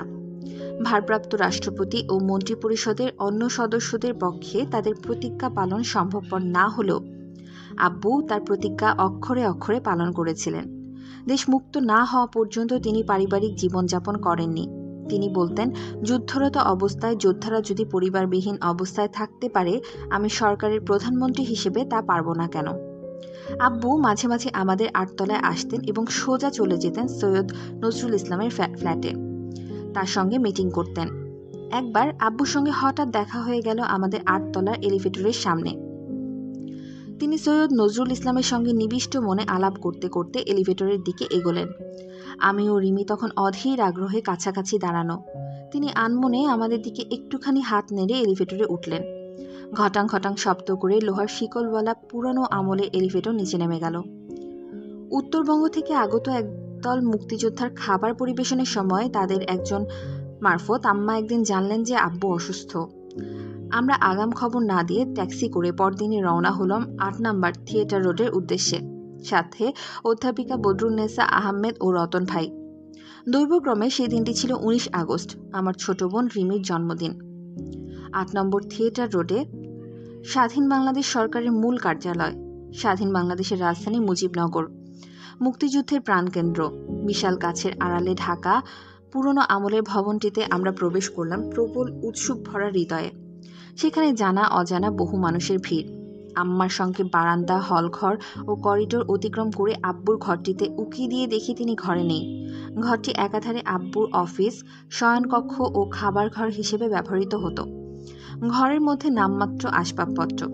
ঘরের একধারে একটি চিকন খাট বিছানো, অপর পাশে একটি টেবিল ভর্তি একরাশ কাগজপত্র ও 2টি চেয়ার পাতা। ঘরের সঙ্গে লাগোয়া বাথরুমের আধখোলা দরজার ফাঁক দিয়ে খুচখুচ ফিকে শব্দ ভেসে আসছে। আম্মা উদ্বিগ্ন হয়ে উকি দিতেই দেখলেন যে আব্বু বাথরুমের মেঝেতে বসে একটি শার্ট কাচ্ছেন। আব্বুর পরনে লুঙ্গি ও সাদা হাফহাতা গেঞ্জি। আমাদের সাড়া পেয়ে আব্বু ফিরে তাকাতেই দেখা গেল যে তার সাদা গেঞ্জির একাংশ রক্তে লাল হয়ে উঠেছে। ডায়াবেটিসের রোগী আব্বুর বুকে একটি ফোড়া উঠেছে এবং তা ফেটে যাওয়ায় এই অবস্থা। তার শরীরেও বেশ জ্বর। আম্মার উদ্বিগ্ন ও দুঃখকাতর চেহারার দিকে তিনি ছুড়ে দিলেন একটি স্বভাবসিদ্ধ স্মিত হাসি, যেন এমন কোনো ব্যাপারই নয়। এমনি হালকা স্বরে বললেন যে সিনেটর এডওয়ার্ড কেনেডির সঙ্গে তার আগামীকাল একটি কর্মসূচি রয়েছে। তার আর শার্ট নেই, সেজন্য বাদামি রঙের ফুল হাতা একমাত্র শার্টটিকে তিনি কেচে দিচ্ছেন যাতে শুকিয়ে পরদিন পরতে পারেন। আমরা সকলেই মুগ্ধ দৃষ্টিতে তাকিয়ে রইলাম আব্বুর দিকে। মনে মনে ভাবলাম, এ কোন বাবা? এই বাবা যে আমার ধরাছোঁয়ার বাইরে অনেক ঊর্ধ্ব জগতের এক মানুষ। বাদামি রঙের ফুল হাতা ওই একমাত্র শার্টটিকে পরেই তিনি রণাঙ্গন, মুক্তিযোদ্ধাদের ক্যাম্প ও শরণার্থী শিবির পরিদর্শন করেন। এরপর আম্মা আব্বার জন্য 2টি শার্ট কেনার ব্যবস্থা করলেন। আব্বুর সাথে মার্কিন সিনেটর কেনেডি ও ব্রিটিশ এমপি ডগলাস ম্যান সহ বেশ কিছু বিদেশি রাষ্ট্রের প্রতিনিধিদের সাক্ষাৎ হয়। সাক্ষাতের জায়গাটি ছিল যশোরের বেনাপোল সীমান্তের নিকটবর্তী পশ্চিমবঙ্গের বনগাঁ হরিদাসপুর সীমান্ত। স্বাধীন বাংলাদেশের পতাকা মাটিতে পুঁততে বিদেশি প্রতিনিধিদের সঙ্গে সাক্ষাৎকারগুলো হতো। আব্বুর সাথে যেতেন বিএসএফ এর ইন্সপেক্টর সৌমেন চ্যাটার্জি ও সাব ইন্সপেক্টর বীর নারায়ণ বোস। এই সাক্ষাৎকারগুলোর মাধ্যমে আব্বু মুক্তিযুদ্ধের সপক্ষে বিদেশি রাষ্ট্রগুলোর সমর্থন ও সহযোগিতা আদায়ের প্রচেষ্টা অব্যাহত রাখেন। এমপি ডগলাস ম্যান যুক্তরাজ্যের হাউস অব কমন্সের বাংলাদেশের পক্ষে যে জোরালো বক্তব্য রাখেন তার অসাধারণ দিকটি ছিল এই যে বক্তব্যের যুক্তি ও তথ্যগুলোতে আব্বুর দেওয়া যুক্তি ও তথ্যেরই প্রতিধ্বনি ছিল। যুদ্ধের ওই প্রতিকূল পরিবেশেও কোনো লিখিত নোটস ছাড়াই বাংলাদেশের মুক্তিযুদ্ধ সম্পর্কে পয়েন্টগুলো অত্যন্ত গুছিয়ে ও প্রাঞ্জল করে ডগলাস ম্যানের কাছে আব্বু উপস্থিত করেছিলেন, যার ফলে বাংলাদেশের পক্ষে এই ব্রিটিশ এমপির আন্তরিক সহযোগিতা ও সমর্থন অর্জন সম্ভবপর হয়। 25 মার্চ রাতে আমাদের বাড়ি থেকে যাদের পাকিস্তানি সৈন্যরা ধরে নিয়ে গিয়েছিল তাদের সকলের ছাড়া পাওয়ার সংবাদ পেয়ে উৎফুল্ল হই। সেপ্টেম্বরে তারা মুক্তি পান অনেকটা অপ্রত্যাশিতভাবেই। পাকিস্তানি বাহিনীর শারীরিক ও মানসিক নির্যাতনে প্রায় অর্ধমৃত অবস্থায় তারা বন্দিদশা থেকে মুক্তি পান। 25 মার্চ রাতে যে দলটি তাদের বন্দি করে নিয়েছিল তারা যখন বদল হয় তখন কোথা থেকে তাদের ধরে আনা হয়েছিল এই তথ্যটি নতুন দলের কাছে আর পৌঁছায়নি, ফলে তারা ছাড়া পান। আজিজ বাগমার প্রচণ্ড নির্যাতন ও দুর্দশা ভোগ করে মুক্তি পেলেন আরও পরে, সে অন্য এক ইতিহাস। অক্টোবর মাস। এই মাসে মুক্তিযোদ্ধাদের অগ্রগতি পাকিস্তানি হানাদার বাহিনীর বিরুদ্ধে তীব্রতর হয়। এই মাসেই ওই অবিস্মরণীয় মুক্তিযুদ্ধের পটভূমিতে আমাদের প্রথম সাক্ষাৎ সাম্যের কবি, বিদ্রোহের কবি, নারী জাগরণ ও মানব মুক্তির সংগ্রামে নিবেদিত কবি কাজী নজরুল ইসলামের সঙ্গে। তার স্বপ্ন ও আদর্শেরই এক জ্বলন্ত নিদর্শন 1971-এর মুক্তিযুদ্ধ। কবির জ্যেষ্ঠ পুত্র আবৃত্তিকার কাজী সব্যসাচী ও কনিষ্ঠ পুত্র গিটারবাদক কাজী অনিরুদ্ধ আসতেন আম্মার সঙ্গে দেখা করতে। একদিন সন্ধ্যায় আম্মা সহ আমাদের সব্যসাচী নিয়ে গেলেন তাদের বাড়ির কবির সাথে সাক্ষাৎ করাতে। যে কবির রচনা কাব্য আমাদের প্রেরণা জুগিয়েছে, রক্তে দোলা দিয়েছে, নিঃশ্বাসে এনেছে মুক্তির ঝংকার, সেই কবির সাথে দেখা হবে। আনন্দে আমরা আত্মহারা। বাহুল্য বর্জিত এক সাধারণ সরকারি ফ্ল্যাটে কবিতার পুত্র, পুত্রবধূ, নাতি ও নাতনি সহ থাকেন। তার ঘরে ঢুকে দেখি খাটের উপর বসা তিনি নির্বাক হয়ে। শুনেছি কবি মানসিকভাবে অসুস্থ, কিন্তু এতখানি? আম্মা একরাশ ফুল নিয়ে গিয়েছিলেন। কবির হাতে তিনি সেটা তুলে দিলেন। কিছু পাপড়ি ছড়িয়ে পড়ল তার খাটের ওপর। কবি ফ্যালফ্যাল করে আম্মার দিকে চেয়ে রইলেন। তার টানা টানা উৎসুক চোখ দুটি যেন কিছু বলতে চাইছে, কিন্তু বলা হলো না। আমাদের নিয়ে আসা একরাশ ফুলের মাঝে তিনি বসে রইলেন নির্বাক হয়ে। ধর্মান্ধতা, পরাধীনতা, অসাম্প্রদায়িকতা, নারী নিষ্পেষণ ও সকল প্রকার অন্যায় ও অবিচারের বিরুদ্ধে যার অগ্নিঝরা কবিতা ও গান জুগিয়েছে বৈপ্লবিক প্রেরণা, সেই কবি ফুলের শয্যায় নীরব হয়ে বসে রইলেন। এবারে কবির পাশে আম্মা বসে তার হাত দুটি ধরে আমন্ত্রণ জানালেন স্বাধীন বাংলাদেশে এসে স্থায়ীভাবে বসবাস করার জন্য। আম্মা বললেন যে মুক্তির কবি তার পরিবার সহ আমন্ত্রিত মুক্ত বাংলাদেশে। আম্মার কথা শুনে কবি হঠাৎ করে হুঙ্কার দিলেন, যেন তিনি গ্রহণ করেছেন সেই আমন্ত্রণ। ভেবে দেখুন, দেশ তখনও শত্রুমুক্ত হয়নি, তারপরও কতখানি প্রত্যয়ের সঙ্গে আম্মা আমন্ত্রণটি দিয়েছিলেন। ভারতের বিভিন্ন পত্রপত্রিকায় ছবিসহ আম্মার সঙ্গে কবির সাক্ষাতের সংবাদটি প্রকাশিত হয়েছিল। আম্মার আমন্ত্রণটি একদিন বাস্তব রূপ লাভ করে। বঙ্গবন্ধু মোস্তফা সারোয়ার প্রমুখের উদ্যোগে কবিতার পরিবার সহ 1972-এর 25 মে স্বাধীন বাংলাদেশের মাটিতে পদার্পণ করেন। কবির সঙ্গে প্রথম সাক্ষাতের দিনটিতে রিমি ও আমার সমবয়সী কবির দুই নাতনি মিষ্টি ও খিলখিলের সঙ্গে ভাব হয়ে যায়। 71-এর প্রবাস জীবনের সেই দিনগুলো আমাদের অধিকাংশ সময় ঘরেই কাটত। এরই মধ্যে কবির সঙ্গে সাক্ষাতের পর তার বাড়িতে আমাদের দুজনের যাতায়াত শুরু হয়। সব্যসাচী মাঝে মাঝে মিষ্টি ও খিলখিলকে নিয়ে আসতেন আমাদের ফ্ল্যাটে। ফ্ল্যাটের সামনে লম্বা টানা করিডোরে আমরা ব্যাডমিন্টন খেলতাম। কখনো আমাদের রিকশায় করে নিয়ে যেতেন তাদের ক্রিস্টোফার রোডের আইসিটি বিল্ডিংয়ের 4 নম্বর ফ্ল্যাটে। কবির পাশে বসে কারার ওই লৌহ কপাট গানটি গাইতাম। তিনি সুদূরে দৃষ্টি মেলে তন্ময় হয়ে থাকতেন, কখনো বা হুঙ্কার দিয়ে উঠতেন। তার হাতে কাগজ দিলে তিনি আনমনে তা ছিঁড়ে কুটি কুটি করতেন। মিষ্টি ও খিলখিলের মা কবির সার্বক্ষণিক সেবা ও যত্ন করতেন, তার জন্য নিজ হাতে খাবার রাখতেন। আমরা বেড়াতে গেলে খুব আপ্যায়ন করতেন। কাজের ফাঁকে ফাঁকে তিনি জিজ্ঞাসা করতেন বাংলাদেশের কথা। ঘরে ফিরে আমাদের সময় কাটত গতানুগতিকভাবে। কখনো স্কুলের বই খাতা, যা আম্মা কলেজ স্ট্রিট থেকে কিনে দিয়েছিলেন, সেগুলোকে নিরুৎসাহ ভরে নাড়াচাড়া করে, গোগ্রাসে গল্পের বই পড়ে এবং বিপুল আগ্রহ ভরে স্বাধীন বাংলা বেতারের অনুষ্ঠান শুনে। আগেই উল্লেখ করেছি যে অবনীন্দ্রনাথ ঠাকুরের লেখা নালক গল্পটি আমাকে ধ্যানাভ্যাসে অনুপ্রাণিত করে। দেবল ঋষির বালক শিষ্য নালকের জীবনের মধ্যে দিয়ে গৌতম বুদ্ধের জীবন কাহিনী বর্ণিত হয়। গ্রাম্য কিশোরী সুজাতার হাতে করা পায়েস খেয়ে সিদ্ধার্থ গৌতম বুদ্ধ ধ্যানে বসলেন। পাশে নদী, ভরা পূর্ণিমার রাত। প্রাচীন মহিরুহের নিচে ধ্যানমগ্ন তিনি। অসত্য অন্ধকারের অধিবাসী মারমরিয়া হয়ে আক্রমণ করল সিদ্ধার্থকে। ভয়, ছলনা ও প্রলোভন দিয়ে সে সিদ্ধার্থের ব্রত ভাঙার চেষ্টা করল, কিন্তু সিদ্ধার্থ অনড় অটল। সে ব্রত নিয়েছে, সিদ্ধ না হয়ে, বুদ্ধ না হয়ে সে তার ধ্যানাসন ত্যাগ করবে না। জয় হলো দৃঢ় সংকল্পের। সত্যের কাছে পরাজিত হয়ে পলায়ন করল মার। সিদ্ধার্থ গৌতম বোধিপ্রাপ্তি হলেন। তিনি হলেন বুদ্ধ, সজাগ ও আলোকপ্রাপ্ত। 5 বছরের ছোট বোন মিমি, যে ছিল আমার ধ্যানের সাথী, তার উপর চলত আমার পরীক্ষা নিরীক্ষা। মাঝে মাঝে ওকে ঘরে রেখে বাইরের জানালা দিয়ে লক্ষ্য করতাম, ঠিক মতো ধ্যান করছে কিনা, ফাঁকি দিচ্ছে কিনা, তারই পরীক্ষা চলত। ছোট মিমি একটু পরপরই চোখ পিটপিট করে তাকাতো। এক নাগারে 5 মিনিট যদি সে চোখ বন্ধ করত, তখন তাকে পুরস্কৃত করতাম মজার কোনো গল্প বলে। একমাত্র ছোট ভাই সোহেলকে নিয়ে চলতো আমাদের নানান খেলা। সোহেলের 2 হাত ধরে পায়ের উপর দাঁড় করিয়ে ছড়া বলে নাচালে সে ভীষণ মজা পেত। ঘোড়া সেজে তাকে পিঠে চড়িয়ে ঘরময় ঘুরে বেড়াতাম। বাইরের কোনো মানুষ দেখলেই সে আধো স্বরে মিষ্টি করে বলতো, জয় বাংলা। নিত্য নতুন অডিও স্টোরি পেতে আজই সাবস্ক্রাইব করুন আমাদের চ্যানেল জ্ঞান বিকাশ টিউটোরিয়াল। ধন্যবাদ।